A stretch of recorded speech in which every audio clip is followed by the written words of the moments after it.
What's up, guys? How's it going? It's John, and thank you so much for tuning in. In this video, we're going to take a closer look and preview at what's called a Lineage 16 ATV. It's playing on the Odroid N2. I've done several videos on the Odroid N2 before, which is a single board system, like very similar to like a Raspberry Pi, for example. This unit, shout out to my good friend Kurt, aka Gamester81 on YouTube. I'll put a link below to his channel.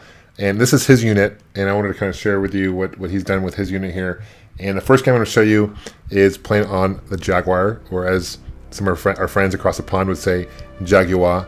And this is Alien versus Predator, a must-own for the Jaguar. And the reason why I wanted to share with this particular game and this system is because in the past and recently, the Jaguar has been a very hard system to emulate. In this game, you'll see here in a second, really has no frame drop. It's smooth. It plays well. What I like about this game, you can choose between an alien, you can do as predator or as human as well. In this case, I'll choose alien. You can see moving around. This is a first-person game. If you like games like Doom and other games like that, this is definitely one to check out. So, one thing I also want to mention is what this is playing on is Dig. It does cost some money, not very much. But there are some other apps you can buy that are free to play games on as well. And this is all Android based, so there's more you can do than just games on this device. I'll demonstrate that later on this video. Kirk has it all. He has a folder here with some of his favorite games. So go through here. You can see various different consoles from Saturn. Here's a Naomi. This is more or less a Dreamcast arcade version of the Dreamcast. There was more memory and had more power than the typical Dreamcast. But a lot of the games that came out for the Naomi in the arcades were home ported to the Dreamcast, and I miss the Dreamcast, man. It was a great system, and the Naomi is something definitely to check out, and something that you wouldn't usually normally be able to play unless you were at the arcades. This is a fun fighter. You can see here that Capcom versus SNK2, that it's playing at 1080p. It really plays very well. It's smooth. If you like fighters, this is definitely one to check out. And there's a lot of different fighters for the Naomi that are definitely worth checking out. And the Odroid N2 and using this software is one way of definitely doing that, right? So let's check out some gameplay. This is gonna be a match to remember. Fight. It just throws me back in the day playing in the arcade, because this is what's early 2000s, maybe like 2002 when this game came out, and I just feel like it's aged really well. You can see kind of the shell shading and the characters there and the background, how it just looks really almost like a 3D look to it. It really runs very, very smooth. And it's running fast like that intentionally, as it's kind of how the game would play. One thing also, I want to show you an example. You can switch between which ROM you want to do as well. So in this case, this also plays MSU. And not every emulator will play MSU, so you can choose which emulator you want to choose. But what's cool is when you load your game, it will give you an option, a prompt to choose which version of the game you want to play. So in this case, we're going to check out the MSU, which would basically enhance the music, make it more CD quality music. You can also add various overlays as well, shaders, for example. I'm going to show you an example of a shader that's very unique. I mean, the unique in the sense is it's subtle. It's not over the top lines and scan lines. There's so many different types you can see here that are available that will change the look of the game itself. So each time you choose that for each emulator you want, it doesn't save over to other emulators, if that makes sense, right? So if you want to choose it for this one and for Super Nintendo, it will stay with this game for Super Nintendo. I kind of like that. And you can always switch back and play normally. But you can see it's very subtle, high res, kind of scan lines. This kind of reminds me of, if you guys remember the kiosk for the Super Nintendo store back in the day, they would have these Super Nintendo kiosks with the monitor, and this is kind of what it would remind me of playing this game. This is a really fun Castlevania game for the Super Nintendo, by the way, and the enhanced music with the MSU chip really adds to that. So it's really cool that people have gone back and enhanced the music. This is just one example of a game. There's other ones. There's like Teenage Mutant Ninja Turtles, for example. Turtles in Time has enhanced music. Donkey Kong Country, for example. Zelda, Link to the Past, they've actually redid an intro with hand-drawn voiceovers and drawings. It's pretty incredible what they've been able to do. It plays PSP games as well. Here's another Naomi game. PC98, the NCP. This is a system, a computer that came out by NEC, the same company that did the PC Engine and TurboGrafx 16 here in North America. And this is a computer back in the day in Japan that was only available in Japan. And there's some really good shmups and shooters for this computer. Here's an example of one I want to share with you, and you can see I love the parallax scrolling in this game. Again, high res, very no frame drop or anything like that. Plays awesome. This game would play really well in like 3D. I feel like this game would look awesome on like the 3DS with the different layers of background. Love these classic Japanese shooters, and this is one to definitely check out. And another reason why you probably want to, if you're looking to get an emulation, another good reason is because you're able to play and access games that you normally would not be able to play, because this computer is really hard to find in North America. Obviously, it was never released here. Let's move on to other games. Got a ton of main games, Dreamcast. This is Space Race Looney Tunes. This game came out, I believe, also on the PlayStation 1. This is definitely a better port of the game. This is a fun racing game. If you like games like Mario Kart, this is one to check out. Kind of, I think, an overlooked game, to be honest with you, based on the Looney Tunes brand. I'm a big fan of Looney Tunes. I have 6-year-old twin boys at home and watch Looney Tunes all the time. So if you're a fan of Looney Tunes like I am, I think you'll really enjoy this game. This game came out in '98. So I was mistaken earlier. You have different languages you can choose: Spanish, French, or English. And here's the intro.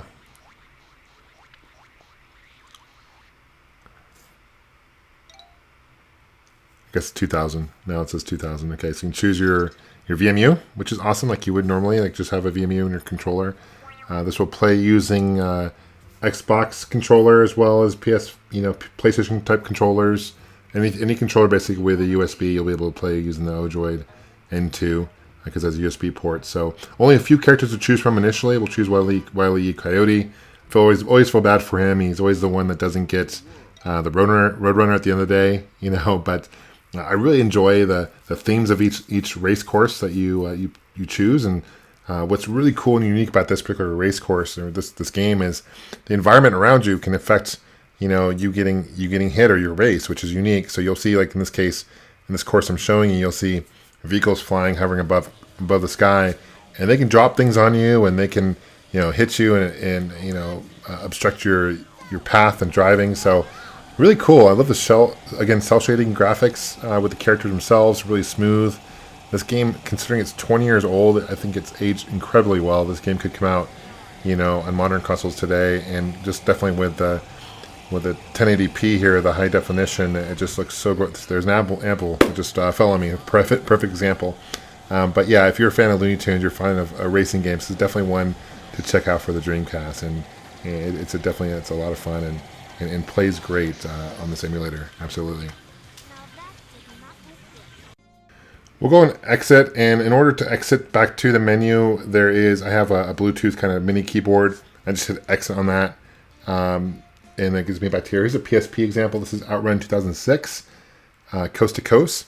A really fun game for the PSP. If you own a PSP, this is a really fun racing game. I think it's a good example of another game I want to share with you on the frame rate and just how smooth it runs, because a lot of times with these games, with racing games especially, if it's fast moving, you can see if there's delay in some of the frame rate, and this is just a good example. I love the soundtrack, and Outrun is just a classic racing series by Sega, and I want to see a new Outrun game. I'm not quite sure the most recent one that came out, but I'll give you an example. This is on the PSP, and you can get, depending on how you drift in this game, you get hearts and things like that, so it's pretty unique. But unlike other Outrun games, you can choose your own path, kind of where you want to go, and it's you basically against the clock and the time, so you can drift in this game. Really, really fun. There's ads of like Shell and stuff. You can see different ads and billboards and subtle things. Ad placements they've put in the game. I really love the PSP. A lot of good games came out for the PSP, and I feel again I know it's getting some love now, but I feel like it was underappreciated. I feel like the DS at the time was just dominating the handheld market, but there's a lot of games for the PSP definitely worth checking out. Here's another Jaguar game. This is Rayman, and this is one of the early games by Ubisoft, and this is a really fun platformer. Now I've heard Kurt was telling me that this game initially was supposed to be like a Smurf game, and that they didn't get the license, so they kind of created their own cartoon, and I believe that. I mean, this definitely looks like it could have been kind of inspired by Smurfs, and this is one of Ubisoft's really first successful games, and I think if it wasn't for games like Rayman and that this, they wouldn't still be around. I mean, I think it helped them initially get started, and a really fun platformer. This game has been ported to a ton of different platforms, consoles, but Jaguar is definitely one to check out. This Jaguar is kind of a funny system because there's so many games on there that you look at the graphics like that's not really 64-bit, and then you look at other ones, you're like, wow, this one actually looks pretty cool. The coloring and the interactive, it looks like a cartoon, almost like Cuphead to the day. And this game came out in the 90s, so I feel like it's aged really well. But then you look at other games like T-Mac and other ones for the other games for the system, and the Star Wars trilogy, for example, Star Wars Arcade, and it just doesn't really age very well. A lot of triangular graphics and things like that. But let's exit here. Show another example. I'll show you a Vectrex game. This is Scramble. For the Vectrex, this is a classic console. Came out in the early 80s. It's really hard to emulate these vector-style graphics. This one, I believe this emulator does it fairly well because you'll see some, in this case, you'll see some minor, I'm not sure how well the capture devices do in it, but you'll see in person, there's some minor flickering, which you see, and there's some minor delays as far as screen shadowing a little bit. And that's just how the system was back in the day, because this is all based on lights and lines and stuff. So I feel like they've really done a decent job with it. Again, it's a really hard system to emulate, make it look right. If you ever play a Vectrex in person, it is really bright normally, and it's hard to capture that. And if you were to film the screen with a camera, you'll see some line scrolling because the screen rate is different than the camera rate, right?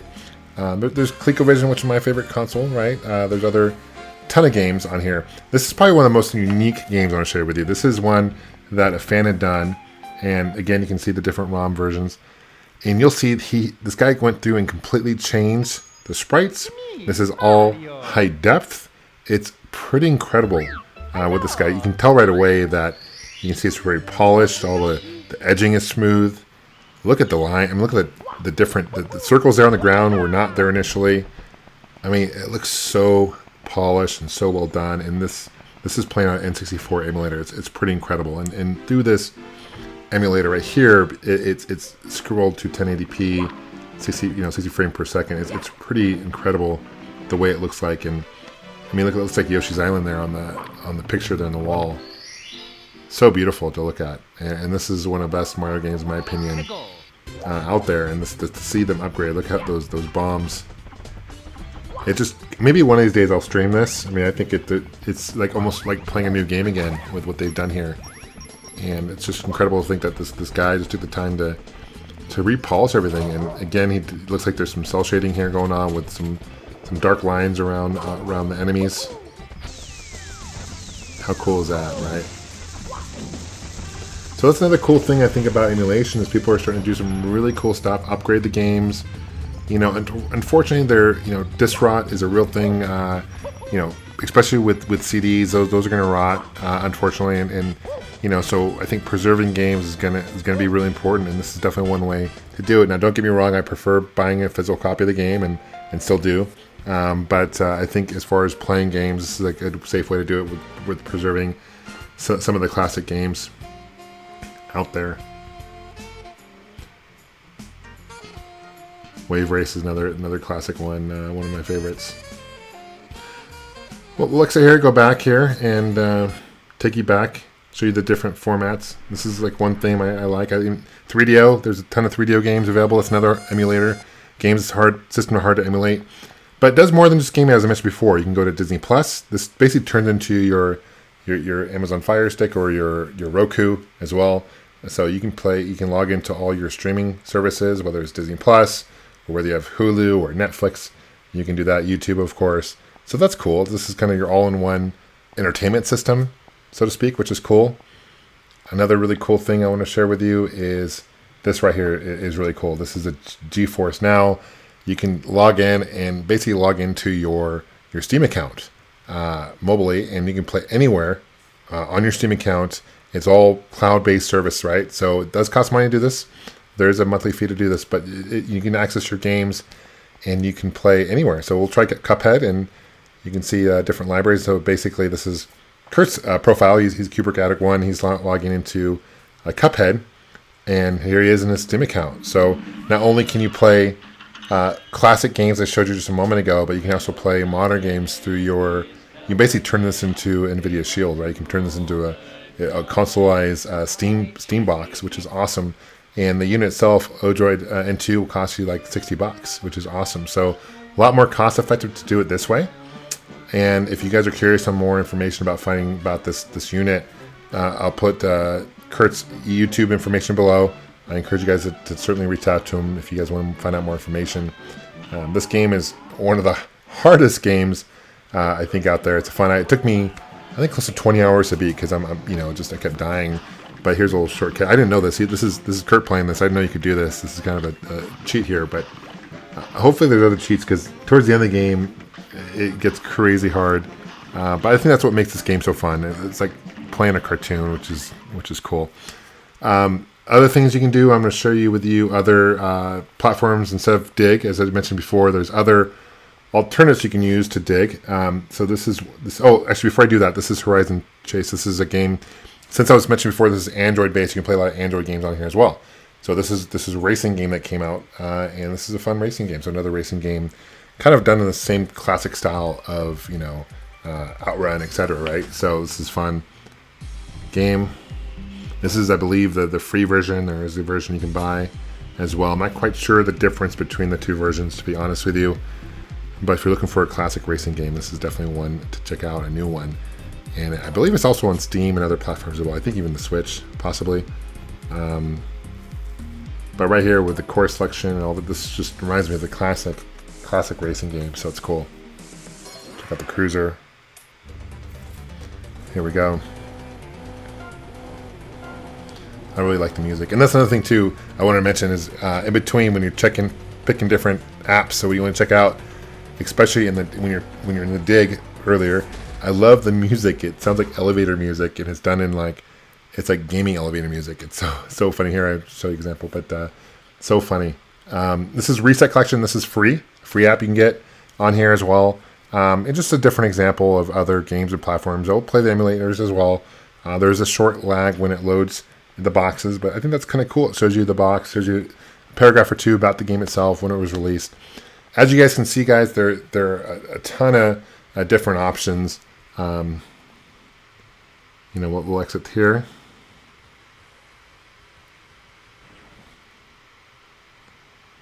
And the last app I want to share with you is another app you can play.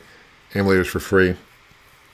But I don't like the design layout of this one as much. It's more simple.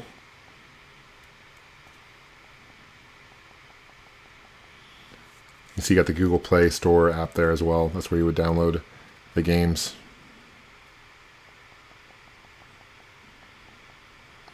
Let's see, where is it at? It's where the launch box. This one's not nearly as good in my opinion. But anyway, thanks for watching, guys. Appreciate you guys subscribing. Thanks for your support. Leave a comment below. Let me know what you guys think. What game would you guys have on here? We'll see you guys soon. Take care. And of course, game on.